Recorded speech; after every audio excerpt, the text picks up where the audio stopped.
Na ką, turim šiandien paprastą darbelį. Atnešė Asusą, profilaktiką, Zephyrus M15. Burzgia pas mus ventiliatoriai, bet matosi, kad kompiuteris tikrai perkaista. Hotspotas siekia 102 laipsnius, fatiga buvo apie 92 ir kai pasiekia tokią temperatūrą, pradeda stabdyti, krenta FPS-ai. Pavyzdžiui, iš 40 į 17. Šiek tiek ataušta ir vėl atgal.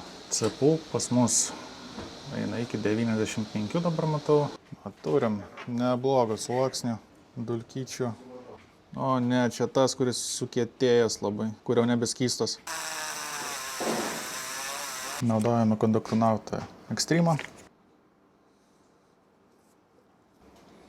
Ir dabar viską reikia gražiai užtepliat.